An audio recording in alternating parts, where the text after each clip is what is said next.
Hi குட்டீஸ், இந்த வீடியோவில் எதை பற்றி பார்க்க போகிறோம் அப்படின்னா 9th ஸ்டாண்டர்ட் சோசியல் ஃபஸ்ட் டேர்மில் யூனிட் 3 ஹியூமன் ரைட்ஸ் அந்த லெசனுக்கான புக் பேக் கொஷின்ஸ் தான் இந்த வீடியோவில் ஃபுல்லாக பார்க்க போகிறோம். ஸோ ஸ்கிப் பண்ணாமல் பாருங்கள். Choose the correct answer. Apartheid was followed by எங்கேன்னு பார்த்தீங்கன்னா சவுத் ஆஃப்ரிக்கா. ஃபர்ஸ்ட் கொஷினுக்கு B the answer, South Africa. Second one, this right exercise in the formation and administration of a government. Political right exercise in the formation and administration of a government. See the answer, political. Third one, a 10-year-old boy is working in a shop. Which right can you use to recover him? C, right against child labor exploitation. See the answer. Fourth one, what is the time limit to get the information from RTI Act 2005? பார்த்தீங்கன்னா 30 days. சரியா? See the answer. அடுத்தது fifth one, which of the following statement are true? The State Human Rights Commission was established in 1993. It has the power of civil court. Its power extended beyond the state. It can also recommend compensation to victims. என்ன ஆன்சர்னு பார்த்தீங்கன்னா 2, 3 and 4 are answer. D the answer. அடுத்தது 6. Consider the following statement. Assertion பார்த்தீங்கன்னா rights and duties are the two sides of the same coin. Reason பார்த்தீங்கன்னா we have to right to freedom of religions. We have to promote harmony and the split of the people of other religions. A தான் answer. Both A and R are correct and R explains A. சரியா? அடுத்த 7th one. According to the UNO, a child is a person who has not completed the age of 18. 18 கீழே இருக்கிறவங்க எல்லாருமே child தான். சரியா? UNO படி, சரியா, United nation organisation படி 18 இயர்ஸ் கீழே இருக்கிற எல்லாருமே சைல்டு தான். சரியா? அடுத்தது Kailash Satyarthi and Malala has been awarded Nobel prize for peace. சரியா? B the answer. அடுத்தது filling the blanks. The universal declaration of human rights contains 30 articles. சரியா? Second one, the fundamental duties were incorporated in the Constitution by 42nd Amendment Act. சரியா? Third one, the National Human Rights Commission was established on 12th October 1993. The Indian state to implement Women Ancestral Property Act in 1989 was Tamil Nadu. சரியா? அடுத்தது match the following. Right to vote அப்படிங்கிறது political rights. Right to form யூனியனுங்கிறது right to freedom. Right to preserve tradition பார்த்தீங்கன்னா cultural rights. The Hindu succession act பார்த்தீங்கன்னா 2005. Child labour பார்த்தீங்கன்னா right against exploitation. சரியா? அடுத்தது give short answers. அடுத்தது பார்த்தீங்கன்னா answer இன் details. இது எல்லாத்துக்குமே பார்த்தீங்கன்னா நான் ஆன்சர் தனியாக ப்ரிப்பேர் பண்ணி வச்சுருக்கிறேன். அதில் பார்த்துடலாம் குட்டீஸ். ஓகே குட்டீஸ், கொஷின் ஆன்சர் பார்த்தலாம். Give short answers. What is human right? அதாவது ஹியூமன் ரைட் அப்படிங்கிறது என்ன? The UNO defines human right as the right inherent to all human beings regardless of race, gender, nationality, ethnicity, language, religion, on any other status. Everyone is entitled to these rights without discrimination. அதாவது குட்டீஸ், மனித உரிமை என்ன சொல்லுது அப்படின்னு பார்த்தீங்கன்னா பாலின, தேசிய, இனக்குழு, மொழி, மதம் மற்றும் பல்வேறு தகுதி அடிப்படையில் பொறுத்து மாறுபடாமல் மனிதர்களை பிறக்கும் அனைவருக்கும் மரபாக இருப்பது உரிமையே அப்படிங்கிறது சொல்கிறது தான் மனித உரிமை, அதாவது ஹியூமன் ரைட். எல்லாத்துக்கும் எல்லா உரிமையும் இருக்குது. சரியா? அதான் சொல்கிறாங்க. What are the second question, what are the fundamental rights? அதாவது அடிப்படை உரிமைகள் அப்படிங்கிறது என்ன அப்படின்னு பார்த்தீங்கன்னா the fundamental rights are right to equality, right to freedom, right against exploitation, right to freedom of conscience and religion, cultural and educational rights for minorities, right to constitutional remedies. அதாவது சமத்துவ உரிமை, சுதந்திர உரிமை, சுரண்டலுக்கு எதிரான உரிமை, சமய மற்றும் மனச்சான்று சுதந்திரத்திற்கான உரிமை, சிறுபான்மையினருக்கான பண்பாடு மற்றும் கல்வி உரிமை, அரசியல் சட்ட வழி தீர்வுக்கான உரிமை. இது எல்லா உரிமையும் இருக்குது, ஃபண்டமெண்டல் ரைட்ஸ். சரியா? அடுத்தது third question, what are the child rights defined by UNO? அதாவது சைல்டுக்கான குழந்தைகளுக்கான உரிமைகள் என்னென்ன அப்படின்னு சொல்லிட்டு யூஎன்ஓ சொல்லுது அப்படின்னு பார்த்தீங்கன்னா right to life, right to the family environment, right to education, right to benefit from social security, right against sexual exploitation, right against sale or trafficking, right against other form of exploitation like child labour. அதாவது right to life, வாழ்வதற்கான உரிமை இருக்குது. Family என்விரான்மெண்ட்டில், அதாவது குடும்ப சூழலில் வாழ்கிறதுக்கான உரிமை இருக்குது. Right to education, கல்வி கற்கிறதுக்கான உரிமை இருக்குது. பெனிஃபிட் ஆஃப் சோசியல் செக்யூரிட்டி, சமூக பாதுகாப்புக்கான உரிமை இருக்குது. செக்ஸுவல் எக்ஸ்ப்ளாய்டேஷன், அதாவது பாலியல் தொல்லைகளுக்கு எதிரான உரிமை இருக்குது. Right against sale or trafficking, அதாவது விற்பது மற்றும் கடத்தலுக்கு எதிரான உரிமை இருக்குது. அடுத்தது right against other form of exploitation like child labour, அதாவது குழந்தை உழைப்பு முறை போன்ற மற்ற சுரண்டலுக்கு எதிரான உரிமை குழந்தைகளுக்கு இருக்குது. சரியா? ஓகே குட்டீஸ், அடுத்தது 4th கொஸ்டின். Write a short note on the right to constitutional remedies, அதாவது இந்த அரசியலமைப்பு தீர்வு வழிகளுக்கான உரிமை என்ன அப்படின்னு பார்த்தீங்கன்னா, fundamental rights are guaranteed by the constitution. By this right, a person can adopt constitutional means and approach a court if he is denied the fundamental rights. The court then issues order which are called writs to government to restore the right to the citizen. The constitutional remedies put to right anything which may be wrong in terms of the constitution. This right therefore protects and safeguard all other rights.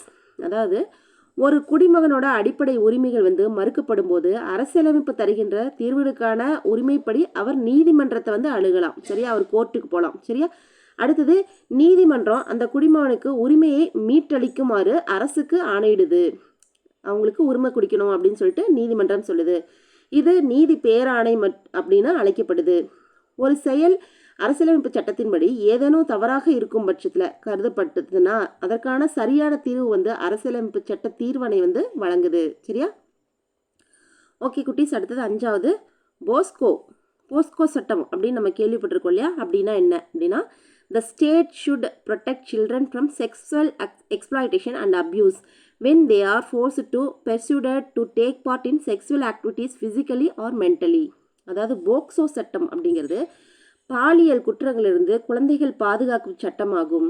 இதோட சிறப்பு அம்சம் என்னென்ன அப்படின்னு பார்த்தீங்கன்னா, the protection of children from sexual offences act 2012 regards the best interest of the child as being a paramount importance at every stage.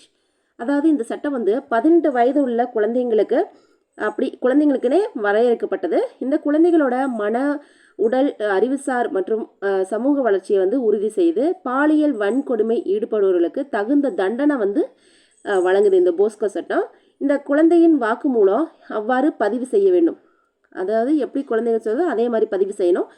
பாதிக்கப்பட்ட குழந்தையை அடிக்கடி சாட்சி சொல்ல அழைக்கக்கூடாது. சரியா? ஓகே குட்டி, அடுத்தது 6வது கொஷின்.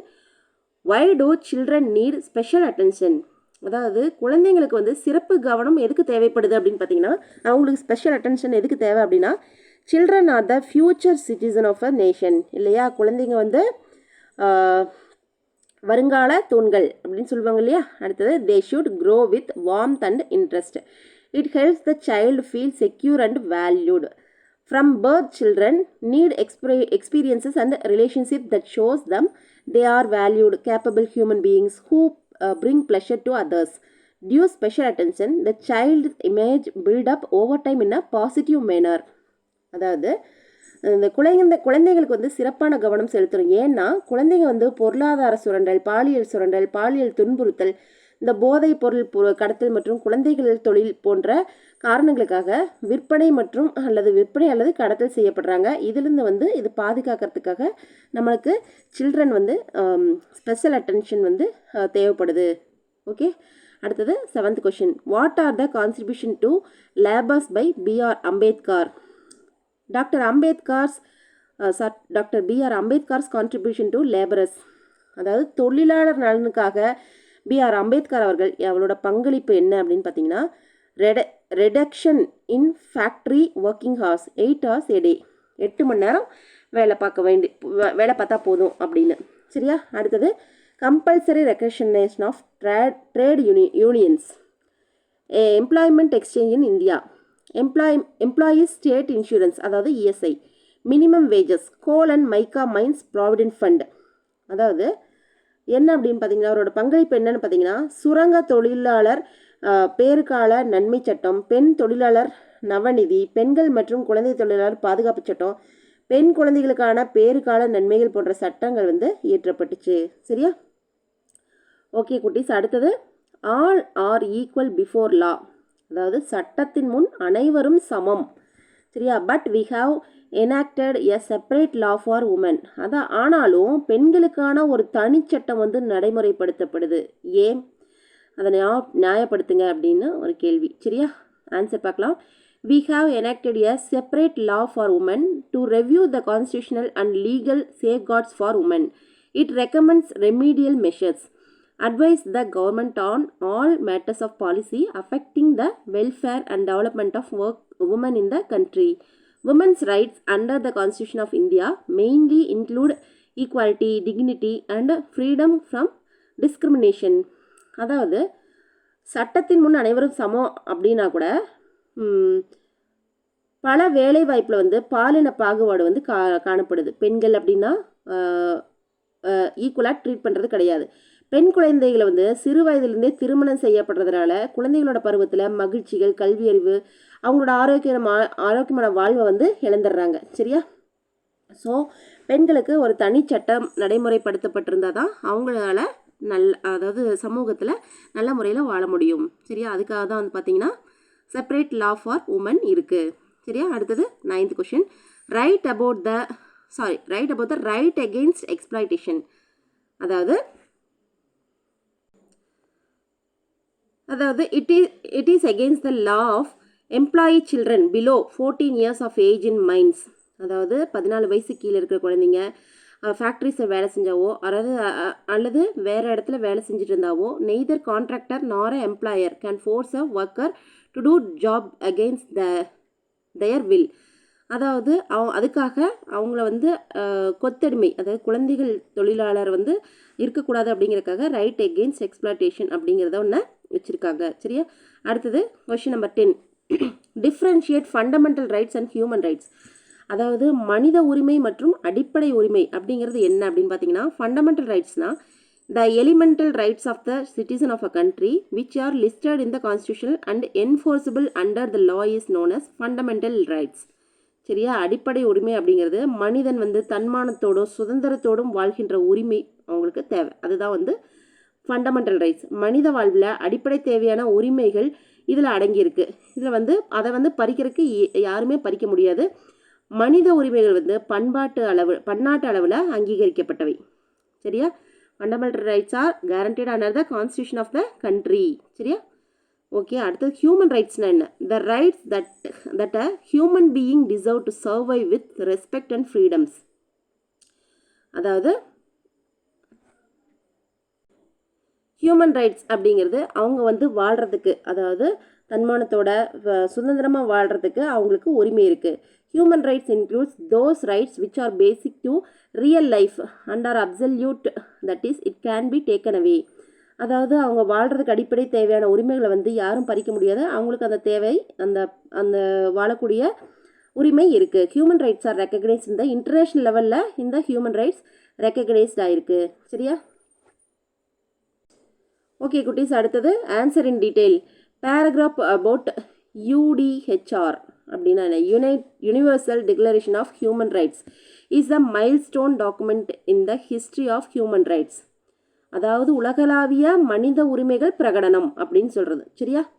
அந்த யூடிஹெச்ஆர் அப்படிங்கிறது the declaration of proclaimed by the United Nations generally assemble in Paris on 10th December 1948. அதாவது பாரிஸில் இந்த இது வந்து பாரிஸில் நடைபெற்ற ஐநா பொதுக்குழு சபையில் நிறைவேற்றப்பட்ட வருடம் பார்த்திங்கன்னா 1948. சரியா? 10th December 1948. The first time it sets out the fundamental human rights to be universally protected and the UDHR has been translated into many languages. அதாவது there are 30 articles in the Universal Declaration of Human Rights. அதாவது 30 articles இருக்குது. அதாவது 30 உறுப்புகள் ஆர்டிகல்ஸ்னு சொல்லுவாங்க இருக்குது. And it guarantees freedom of expression as well as civil, political, social, economic and cultural rights. These rights apply to all people irrespective of their race, gender and nationality as all people are born free and equal. அதாவது இந்த மனித உரிமை வந்து இந்த பேர் இருக்கையில் 30 articles இருக்குது. இது வந்து சுதந்திரமாக உரிமையை வந்து உறுதி செய்யறதோட குடிமை, அரசியல், சமூக, பொருளாதார, பண்பாட்டு உரிமைகளை வந்து தருது. சரியா? ஓகே குட்டீஸ், அடுத்தது second question. What are the fundamental duties? Fundamental duties என்ன? அடிப்படை உரிமை அடிப்படை கடமைகள் என்ன? சரியா? What would you follow these in your school premises? அந்த அந்த இந்த இந்த டியூட்டிஸ் எல்லாம் ஸ்கூல் ப்ரெமிசஸில் எப்படி யூஸ் பண்ணுறீங்க அப்படிங்கிறது. அதாவது the fundamental duties were incorporated in the constitution by 42nd amendment act in 1976. The constitution states 11 fundamental duties are மொத்தம் எவ்வளோ ஃபண்டமெண்டல் டியூட்டிஸ் இருக்குது அப்படின்னு பார்த்தீங்கன்னா 11 இருக்குது. Respect to the constitution and its idea and institution, the national flag and the national anthem. அதாவது அடிப்படை கடமைகள் வந்து ஒவ்வொரு குடிமக்களுக்கும் அடிப்படை கடமைகள் அப்படிங்கிறது இருக்குது. சரியா? Okay. To follow the cherish the noble ideas which inspired our national struggle for freedom.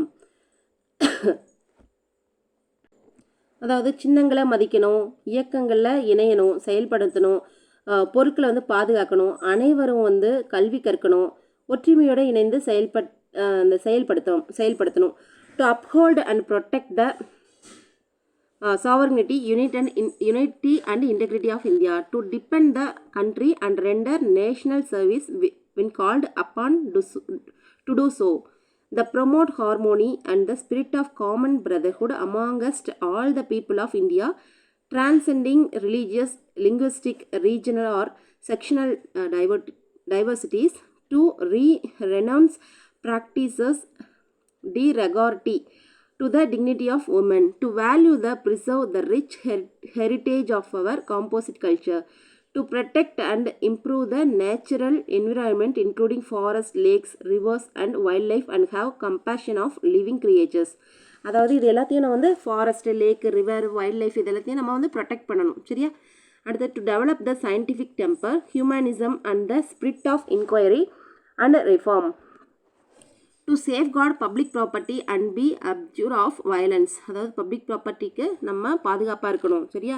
பொது சொத்தை பாதுகாக்கணும் அப்படிங்கிறது. To strive towards excellence in all spheres of individual and collective activity so that the nation constantly rises to higher level of the endeavour and achievements. சரியா? So 11th one, to provide opportunity for education by the parent and the guardian to their children or ward up to the age of 14 years.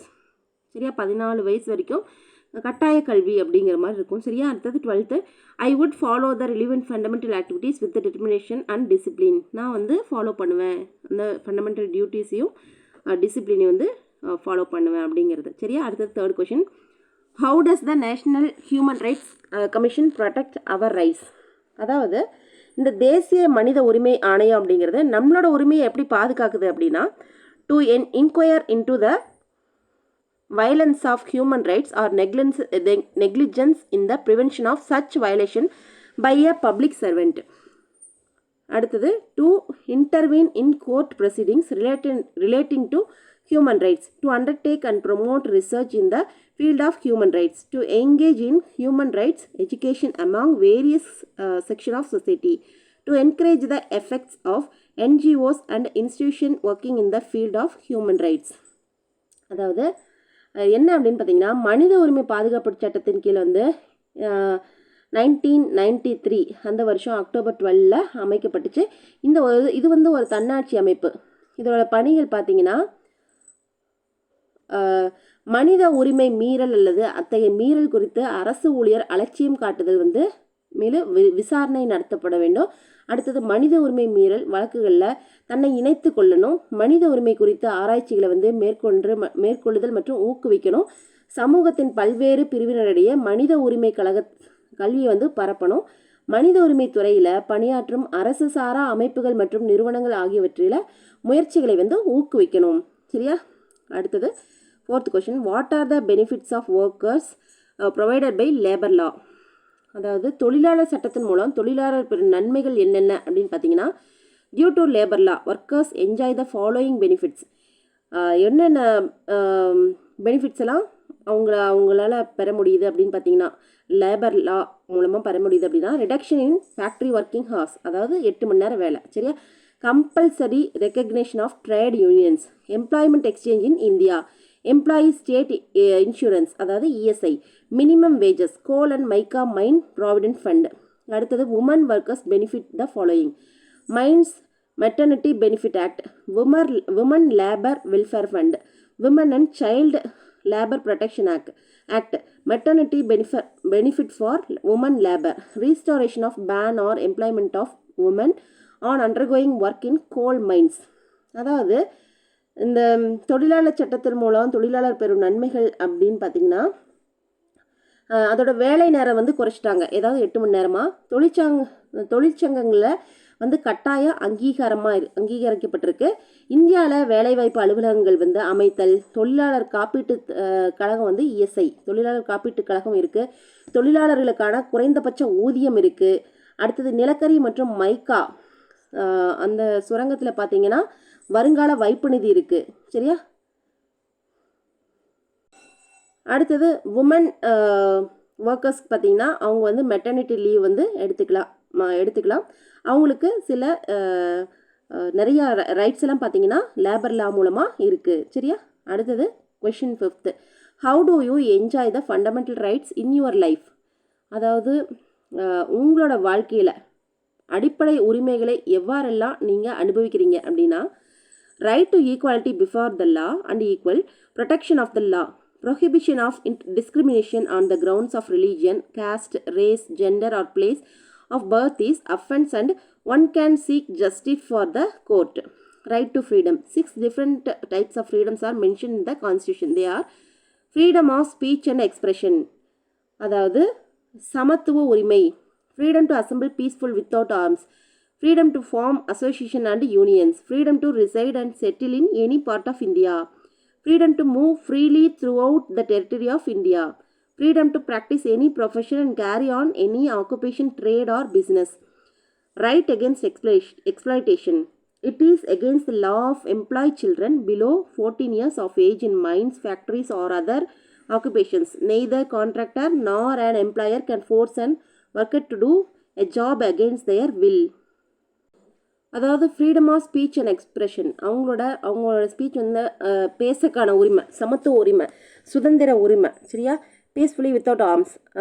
அடுத்தது union அமைச்சிக்கலாம், association அமைச்சிக்கலாம், அந்த உரிமை இருக்குது. சுரண்டலுக்கு எதிரான உரிமை இருக்குது. அதாவது 14 வயதுக்குட்பட்ட சிறுவர்கள் வந்து எந்த விதமான வேலையிலையோ அவங்க மற்ற அபாயகரமான தொழிலையோ ஈடுபடுத்துறது வந்து சட்டப்படி குற்றம் அப்படின்னு சொல்கிறாங்க, சரியா? 14 ஏஜ் வரைக்கும் குழந்தைகள் வந்து கட்டாயம் படிக்கணும் அப்படின்னு சொல்கிறாங்க, சரியா? அடுத்தது freedom to reside the settle in any part of India, இந்தியாவில் எங்கே வேணால் வாழலாம். அடுத்தது எங்கே வேணால் இந்தியாவில் மூவ் பண்ணி நம்ம இருக்க முடியும். அடுத்தது என்ன ப்ரொஃபஷன் வேணால் நம்ம எடுத்துக்கலாம், என்ன ஆக்குபேஷனோ, என்ன ட்ரேடோ, என்ன பிஸ்னஸ் வேணால் நம்மளால் பண்ணக்கூடிய உரிமை இருக்குது, சரியா? அடுத்தது ஒரு ஒர்க்கர் வந்து இந்த ஒர்க்கு தான் பண்ணணும் அப்படிங்கிற கட்டாயமெல்லாம் கிடையாது. அவங்களோட விருப்பப்படி எந்த ஒர்க் வேணால் அவங்க செய்யலாம், சரியா? ஓகே குட்டீஸ், அடுத்தது project and activity. How do you protect your self from child abuse, sexual exploitation and trafficking? அதாவது பாலியல் ரீதியான துன்புறுத்தல், சுரண்டல் மற்றும் கடத்தலிருந்து நீ வந்து உன்னை எவ்வாறு பாதுகாத்துக்குவாய் அப்படிங்கிறத பற்றி ஒரு கட்டுரை எழுதணும், சரியா? இது ஸ்டூடெண்ட்ஸான உங்கள் ஆக்டிவிட்டி தான், நீங்கள் தான் பண்ணணும். Okay, activity to be done by the students themselves, சரியா? என்னென்ன பண்ணுவீங்க, சரியா? அடுத்தது question number 2: write an article titled the my country my rights, என் நாடு என் உரிமை அப்படிங்கிற டைட்டிலில் நம்ம ஆர்டிக்கிள் எழுதணும், சரியா? மை கண்ட்ரி மை ரைட்ஸ், அதாவது my country is a democratic country. We live independently with self-respect. We have lots of rights and responsibility of our country. Rights and responsibility are two sides of a coin and both go side by side. If we have rights, we must have their corresponding responsibilities too. The rights and duties of each citizen are very valuable and interrelated. Fundamental rights are given to each and every citizen for the basic and essential condition of good life for the citizens' welfare. Without such rights, no Indian citizen can develop their personality and confidence. These fundamental rights are preserved in the Indian Constitution. There are 6 fundamental rights to the rights of the Indian citizen without which no one can live in the democratic manner. It means that democracy in the country can work only if its citizens have rights. Such rights prevent the government from being dictatorial and cruel. Fundamental rights help people in their moral, material and personal development. In case of rights violence of someone, courts can protect the safeguard the citizen. Our country provides to all our citizens the necessary fundamental civil rights such as right to equality, right to freedom, right against exploitation, right to freedom of constitution, conscience and religion, cultural and educational rights for minorities, right to constitutional remedies. As being the citizen of country, our responsibility and duties are: we must respect the national flag and national anthem. We should respect and obey the laws of our country. We should enjoy rights and freedom and under the limit without interfering with freedom and rights of others. We should be ready to protect our country whenever required. We should respect and protect national property and public property such as railways, post office, bridges, roadways, schools, colleges, historical buildings, places, forests, etc. We should pay our taxes with honesty in the stipulated time. We should not waste electricity, water, natural resources, public property, etc. So we have to perform our duty sincerely to be a honest citizen, which is necessary for the development of our country. Okay, குட்டீஸ், இதோட பார்த்தீங்கன்னா இந்த லெசனுக்கான question answer complete ஆயிடுச்சு. அடுத்தது next லெசனோட question ஆன்சரோட உங்களை வந்து சந்திக்கிறேன். அதுக்கு முன்னாடி ஏதாவது டவுட் இருந்தது அப்படின்னா கமெண்ட் பாக்ஸில் போஸ்ட் பண்ணுங்கள். ஓகே குட்டீஸ், நெக்ஸ்ட் வீடியோவில் பார்க்கலாம். தேங்க்யூ.